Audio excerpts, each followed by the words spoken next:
Sandcastles, sunshine, trains and the sea. The Torrington trip to the coast.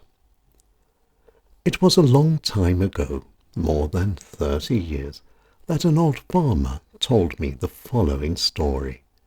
It was all about the annual Torrington Day Out to the coast, a day that everyone liked and enjoyed, and everyone came. And this trip to the coast always took place after harvest, and this well-earned day off was always a day for relaxing and fun. And the fun always started at just after 9 in the morning. The meeting point was always the station, a building that sadly no longer exists. The line closed a long time ago. And it was there, in very high spirits, that everyone boarded the 9:39 for the coast. And the trip up to the coast was always a journey of fun. There was always a feeling of freshness. There was chatting and laughing, and the youngsters were giggly and silly. Everyone was happy and excited. And even though the trip was an hour and a half, the coast always arrived much quicker than expected. And even though they had all been before, each time was just like the very first time. Nothing was ever the same.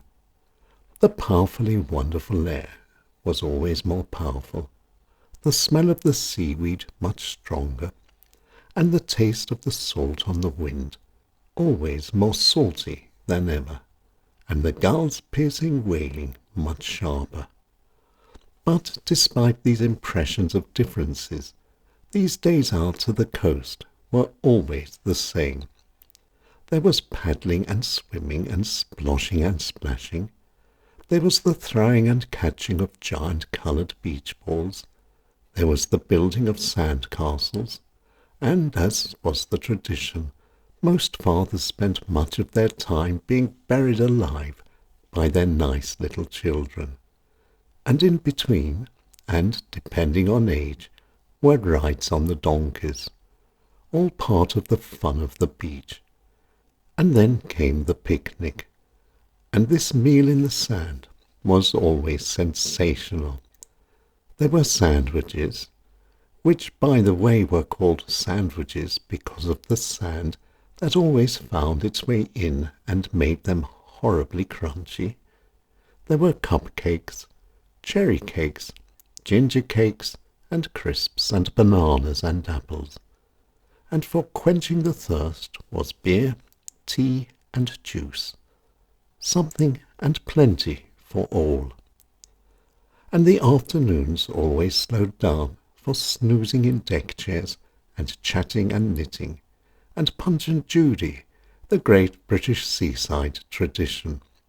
Theatre for the young, with the same terrible climax, and always exciting. And then came more splashing and sploshing, and chasing and catching. The children never grew tired. And at 7 o'clock, which was always too soon, the train headed home from the coast. But the fun didn't stop. No one was tired. The entire way home was laughing and singing.